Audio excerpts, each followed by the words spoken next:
Let's get salty! Hey everyone, Zeddy here again today with a brand new video, and one Hearthstone card from the latest expansion has hit unprecedented levels of play, seeing over 50% in over half of all decks in Standard. We're going to talk about, is it a problem, why it's happening, and also the community feedback on it, because there are a lot of mixed takes on it, and also, period, has this happened before? Because I honestly cannot recall a card this darn popular before. And before we get into exactly what the card is, just friendly reminder, if you enjoy the content, you feel like I've earned your subscription, please hit the sub button down below on our road to 60K, drop a like on the video. It helps out a ton. So what card are we talking about? Well, if you follow me on Twitter, you already know. And if you play ladder, you probably already know.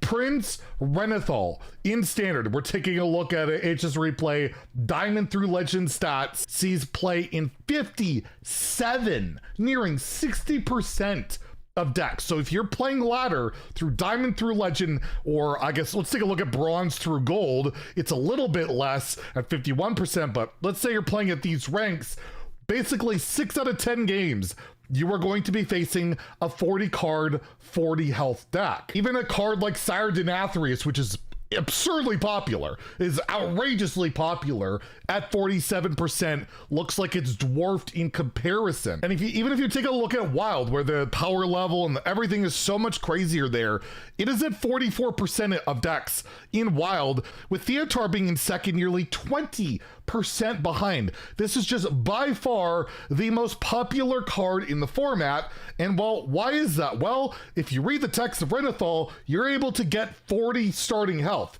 You do have to have 40 cards in your deck, making it more inconsistent, but overall, that 10 extra health is definitely worth the downside of having 10 cards, or at least so it seems so far. Take a look at HS Replay at the top meta, Diamond through Legend in Standard, the top rank, and also just super powerful deck, an oppressive deck at the moment, Beast Hunter. And by the way, we are probably expecting a balance change this week. We're going to speculate on that tomorrow. Nerf predictions, buff predictions, so stay tuned for that. We'll talk about that tomorrow morning. But yes, Beast Hunter, the most popular archetype in the game right now. The best archetype is a Prince Renathal deck, so that helps. And this is a relatively aggressive mid-range strategy deck, right? Like you have your early game, you have your late game, you have your beast stuff, you have all this cool stuff piled in, because well, you have 40 cards. It opens up your deck building ability, and we've seen Curse Warlock run Renathal, but not every deck that's good is a Renathal deck. We have Imp Warlock, Aggro Druid, Naga Priest, there's Spooky Mage. The best one runs Renathal, but there are 30 card mages, and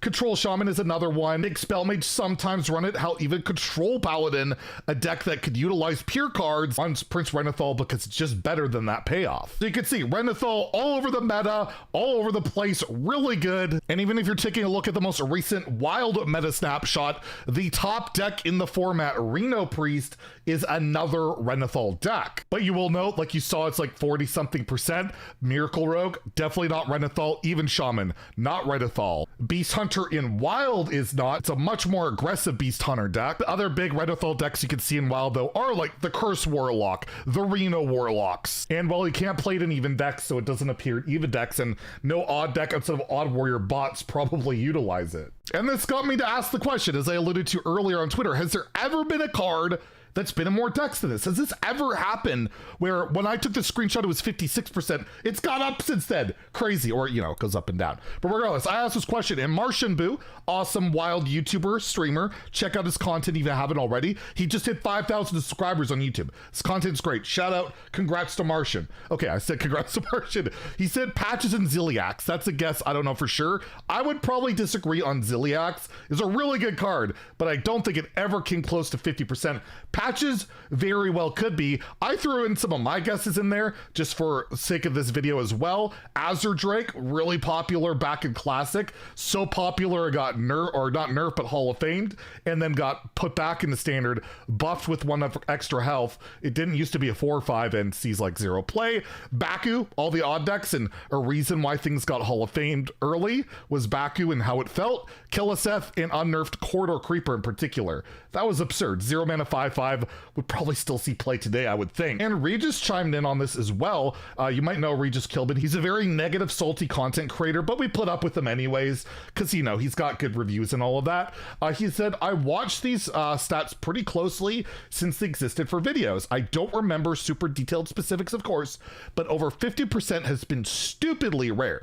I think only Zilliax and Corridor Creepers, so he doesn't think patches, he thinks Zilliax have gotten close to this. I have never seen a 60% that I can remember. So it's like arguably, possibly the most popular card ever in terms of how dominant it is, of how good it is. This has led to takes on, you know, nerfing it and all of this stuff. Casey, prominent former Grandmaster pro player, he was at the Masters Tour this weekend, said, I've been enjoying the mini set a decent amount, but Renathal and Theotar are just making me feel similar like Baku and Gen. They will make every meta feel the same. Wonderful to see another early Hall of Fame to make for some more variety. So I just wanted to give my take on Prince Renathal. I've never called for it to be nerfed. I've never even suggested it. I haven't suggested for any changes, but I do want to talk about the pros and cons of the card so far. Starting with the pros, the fact that it's free. The card is free.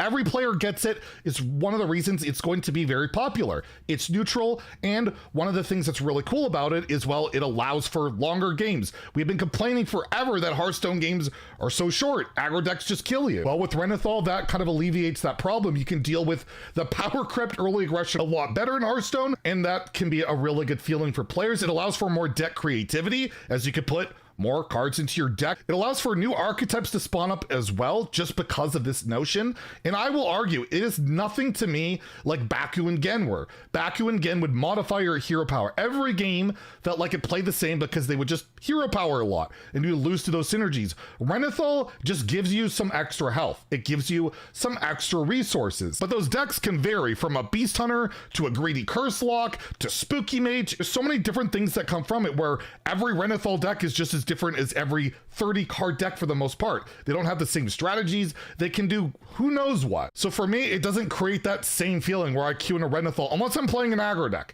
And well, let's go into the cons. Aggro decks are struggling. There are some successful aggro decks, but they're far and few between, and they struggle to be able to get in that finishing blow of the 40 health before, well, the slower deck can kind of stabilize and take over. And if you know me, I'm not a fan of the aggro strategy, but I do think it's a healthy component of a Hearthstone meta, of a card game meta, to have that in there. And if it's not doing its job of shutting down greed, well, these greedy Renathal decks can get really out of control, and that's a whole different frustration. A con is the greed gets out of whack. Things just get ridiculous where players are playing the dumbest, greediest things, and the meta warps around it, and it's just a really frustrating, long experience that people aren't going to enjoy. Like, I could tell you, if there's a really greedy control priest that's dominating the meta because of Renathal, there will be complaints, I can assure you of that. Another con is longer games again. Some players don't like longer games, and if Renathal is there in over half of your games, unless you're conceding, the games are going to be a lot longer, so that can be a bit of a struggle. The repetitive nature of just the opening animation, Renathal spawning in every game, can be a little bit annoying, like a Baku, like a Gen. And I will say the last con is decks get a lot more expensive. With 40 cards, you got to fill it up with more stuff, and all you got to do is take a look at like Beast Hunter these days. Ridiculously expensive deck, or, you know, Renathal Priest and Wild, absolutely disgustingly expensive. Although the legendary itself is free, the decks that are spawned by it are quite often very expensive and not accessible to free-to-play players. So overall, I don't think Renathal needs a change. I don't think it needs to be rotated early. I really like the style of decks that Renathal creates. I've had more fun with this card than any card in recent memory, but I'm more of a control player. I'm more of like a combo player, but I'm not an OTK player. And this is another card that can helps mitigate OTKs, because now you got to do 40 instead of 30. There's all these implications of it, but overall, it's so rare to see a card like this thrive in the Hearthstone scene, and I would hate for it to be like changed to 35 health or something like that, because that's the only nerf I could really see happening. I don't think you're making 50 card, 50 health decks, because that might be even more OP. I don't know. You would see probably this health number change. And again, the reason this card is just in so many decks is not only the fact is it neutral, not only is it the fact that it's just cool and fun to make these big decks, but we're only the second expansion into a standard year where there's only one really good finisher in Denathrius, where things might change a lot if there's a lot more crazy win game conditions that you want to rush to rather than play a 40 card deck. But I want to hear what you guys have to say in the comments below. Do you like Renathal as it is? Do you think it's a mistake? Do you think it should change? What are your opinions on it? I would love to hear it. And yeah, we'll hit you guys tomorrow with some nerf predictions, because my god, I think Hunter needs to get dialed down just a little. Anyways, if you enjoyed the video, please like and subscribe. Have a great day and stay salty, my friends.